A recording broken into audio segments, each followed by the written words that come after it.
Hello நண்பர்களே, நான் உங்களுடைய அருண். நம்மளுடைய இங்கிலீஷ் பழகலாம் சேனல் மூலியமாக இன்றைக்கி நம்ம 30க்கும் மேற்பட்ட வாக்கியங்கள் நம்ம டெய்லி லைஃப்பில் யூஸ் பண்ணுற வாக்கியங்கள் தான் பார்க்க போகிறோம்.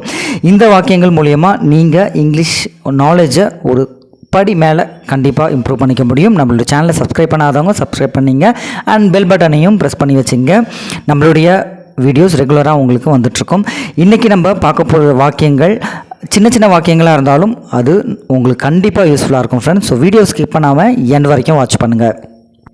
இன்றைக்கி நம்ம பார்க்கக்கூடிய முதல் வாக்கியம் இன்று வரை, இன்றைக்கி வரைக்கும் அப்படின்னு சொல்லுவோம்ல. ஸோ அதை எப்படி சொல்ல முடியும், ட்ரை பண்ணுங்கள். டில் டுடே, டில் டுடே அப்படிங்கிறது தான் இன்று வரை. அடுத்ததாக இந்த வாரம், இந்த வாரம் அப்படின்னு சொல்லுவோம்ல. So this week, this week அப்படின்னு சொல்கிறது தான் இந்த வாரம். இது மாதிரி சின்ன சின்ன வார்த்தைகளை நீங்கள் முயற்சி பண்ண அது நீங்கள் ஒரு சென்டென்ஸாக ஃபார்ம் பண்ணுறதுக்கு ரொம்ப ரொம்ப யூஸ்ஃபுல்லாக இருக்கும் ஃப்ரெண்ட்ஸ். அதுவரை, அது வரைக்கும் அப்படின்னு சொல்லுவோம்ல. அதை எப்படி சொல்லலாம், ட்ரை பண்ணுங்கள் பார்க்கலாம். அதுவரை அப்படிங்கிறது until then, until then, until then அப்படிங்கிறது அதுவரை அப்படின்னு சொல்லலாம். அடுத்த வாக்கியம் தாமதம் இல்லாமல், தாமதிக்காமல், ஸோ அப்படின்னு சொல்லுவோம்ல. தாமதம் அப்படிங்கிறது டிலே அப்படின்னு சொல்லலாம். வித்தவுட் டிலே, வித்தவுட் டிலே அப்படிங்கிறது தான் தாமதம் இல்லாமல் அப்படின்னு சொல்கிறது. இந்த வார்த்தைகள் நம்ம தினமும் பேசக்கூடிய வார்த்தைகள் தான். நான் கூறினேனே, நான் சொன்னேனே அப்படின்னு சொல்லுவோம்ல.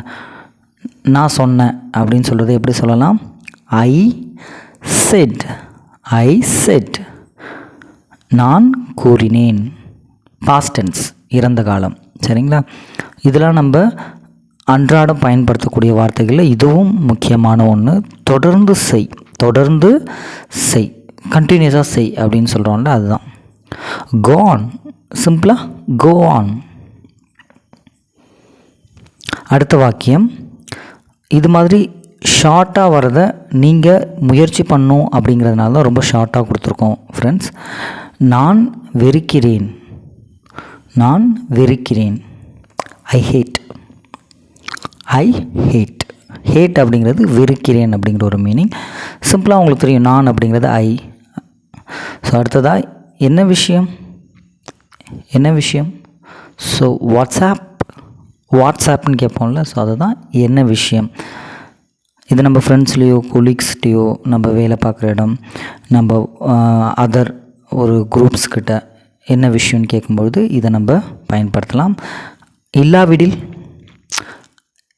இல்லைனா அப்படின்னு கேட்போம்ல சிம்பிளாக. ஸோ அதுதான் இல்லாவிடில் அப்படின்னு சொல்கிறது. இது எப்படி சொல்ல முடியும், அன்லெஸ், அன்லெஸ்.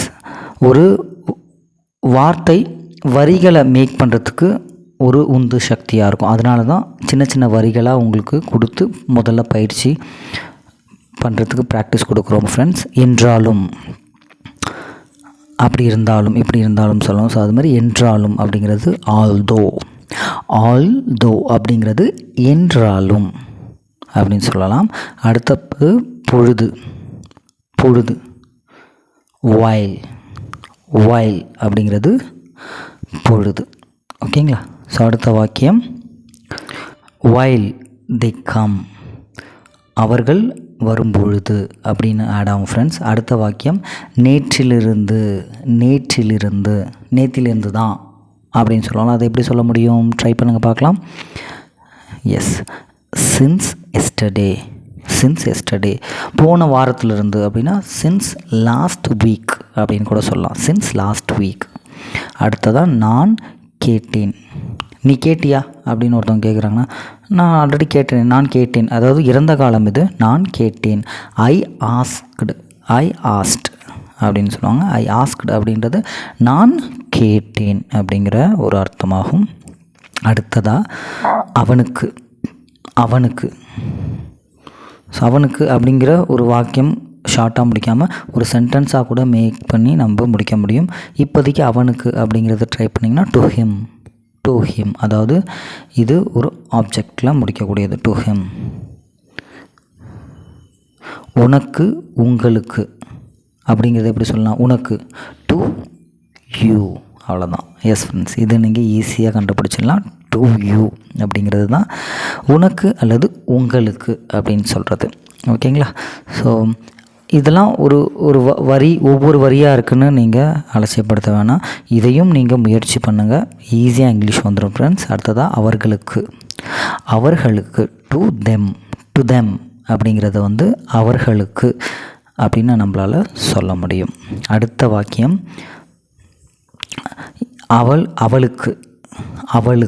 அவளுக்கு அப்படிங்கிறது எஸ், அவன் அப்படிங்கிறது ஹீ, அவள் அப்படிங்கிறது ஷீ, டு ஹர் அப்படிங்கிறத சொல்கிறது. அதாவது ஷீயோட ஆப்ஜெக்டை நான் ஹர்ன்னு சொல்கிறேன், ஹீயோட ஆப்ஜெக்டை ஹிம்முன்னு சொல்கிறேன்.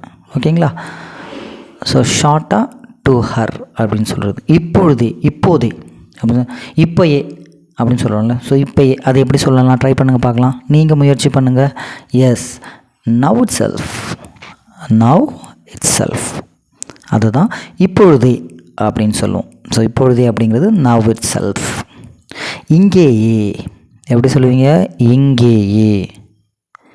இங்கேயே வா அப்படி இதை எப்படி சொல்லலாம்? S, here it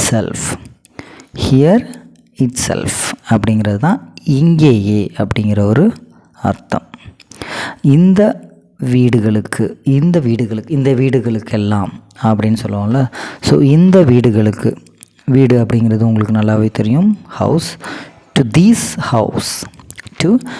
these house அப்படிங்கிறது தான் இந்த வீடுகளுக்கு.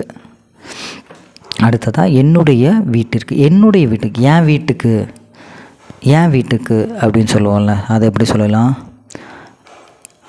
To my house. ஸோ என்னுடைய வீட்டிற்கு, டு மை ஹவுஸ். கம்மியான நாட்கள், எவ்வளோ நாள் வேலை செஞ்சீங்க? கம்மியான நாட்கள் வேலை செஞ்சேன், குறைவான நாட்கள். ஃபியூ டேஸ், எத்தனை நாள் லீவ் போட்டிங்க? கம்மியான நாள் தான் சார் லீவு போட்டேன். ஃபியூ டேஸ் அப்படிங்கிறது தான் குறைவான நாட்கள், கம்மியான நாட்கள்.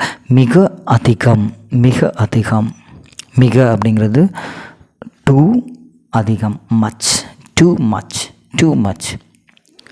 மிக அதிகம் அப்படிங்கிறத டூ மச் அப்படின்னு சொல்ல முடியும். சரிங்களா? ஓகே, அடுத்த சிம்பிளான வாக்கியம் ஓய்வெடுத்துக்கொள். இதை நீங்கள் சொல்லிட முடியும். எஸ், ட்ரை பண்ணுங்கள். Take rest. கொஞ்ச நேரம் ரெஸ்ட் எடுத்துக்கோ. Take rest sometimes. ஸோ ஓய்வெடுத்துக்கொள் அப்படின்னு சொல்கிறது தான் டேக் ரெஸ்ட். அடுத்ததாக என்னை அசிங்கப்படுத்தாத, ஒரு குரூப்புக்கு முன்னாடியோ ஒரு ஃப்ரெண்ட்ஸுக்கு முன்னாடி என்னை அசிங்கப்படுத்தாத அப்படின்னு சொல்லுவாங்க. ஸோ டோன்ட் இன்சல்ட் மீ அப்படிங்கிறது தான் என்னை அசிங்கப்படுத்தாதே. அடுத்த வாக்கியம் மன்னிப்பு கேள் அப்படிங்கிறது. ஸோ அவங்கள்ட்ட மன்னிப்பு கேளு அப்படின்னு சொல்லுவோம்ல. ஸோ அது எப்படி சொல்லலாம்? சே சாரி, அவர்கிட்ட மன்னிப்பு கேளு. சே சாரி டு ஹிம், அவர்கிட்ட மன்னிப்பு கேள். இது சொல்கிறத சே சாரி சிம்பிளாக சொல்லிடலாம். அடுத்ததான் வாய்ப்பில்லை, சான்ஸே இல்லை, வாய்ப்பே இல்லை அப்படின்னு சொல்லுவோம்ல. ஸோ அதை எப்படி சொல்லுவீங்க? வாய்ப்பில்லை, நோ சான்ஸே இல்லை அப்படின்னு சொல்லுவோம் நம்மளோட லாங்குவேஜில். ஸோ நோ சான்ஸ் அப்படிங்கிறது தான் வாய்ப்பு இல்லை. அடுத்த வாக்கியம் இது பத்தாதுப்பா, இது பத்தாது, அவ்வளோதான், சிம்பிள். எப்படி சொல்லலாம்? ட்ரை பண்ணுங்கள் பார்க்கலாம். Yes, it is not enough அப்படிங்கிறது தான் இது பத்தாது அப்படின்னு சொல்கிறது. அடுத்ததாக உங்களுக்கு எல்லாமே தயாராக இருக்கிறது, எவ்ரிதிங். எஸ், எல்லாமே அப்படின்னாலே எவ்ரிதிங். அடுத்த வாக்கியத்துக்கு சொல்லுங்கள், தயாராக இருக்கிறது. எவ்ரிதிங் இஸ் ரெடி அப்படின்னு சொல்கிறது தான் தயாராக இருக்கிறது. அடுத்த வாக்கியம் அது நல்லா இருந்ததுப்பா. ஸோ அது நல்லா இருந்துச்சு அப்படின்னு சொல்லுவோம்ல. அதை எப்படி சொல்லலாம்? It was good. So past டென்ஸில் இருக்குது, நோட் பண்ணிக்கணும் ஃப்ரெண்ட்ஸ். It was good. அடுத்த வாக்கியம் வேகமாக வா அப்படின்னு சொல்லுவோம்ல, அது எப்படி சொல்லலாம்? வேகமாக வா. Yes, come fast. Come fast.